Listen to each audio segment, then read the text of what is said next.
Thanks for staying with us. We're now in week 5 of high school football, and there's some great matchups going on tonight that we're covering in the End Zone presented by Safe Auto.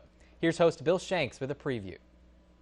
We're about an hour and a half away from the start of week 5 of the high school football season. We've got some great games in Middle Georgia that we'll be covering tonight at 11:15 on the End Zone, brought to you by Safe Auto. Let's take a look at the 5 games we'll have for you, and we'll start with Stratford at home against Westville. This is going to be a tough game for the Eagles. They last beat Westville in 2007, so we'll see how they do tonight. They are 2-1 on the year.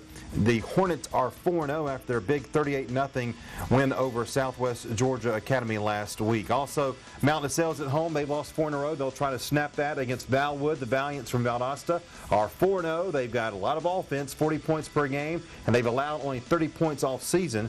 So we'll see how Ryan McCauley and the Cavaliers do tonight at home in Macon. Also, Perry and Baldwin, both teams are 2-2 on the year. Baldwin beat Howard last week 34-4. And they bounced back after having 2 losses in a row, so we'll see what happens this year. The first region game for the Braves. Mary and Perry had their first one last week and lost to Mary Persons. Also, Evans at Warner Robins.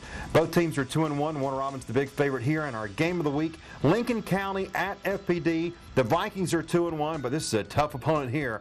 Lincoln County, the Red Devils, have won 2 games against opponents from South Carolina this year, but they are rated 6th in the single A by the AJC, and this is going to be a tough game for Greg Moore and the Vikings. We'll have complete scores and highlights tonight at 11:15 when you join us for the End Zone, brought to you by Safe Auto. We'll see you then.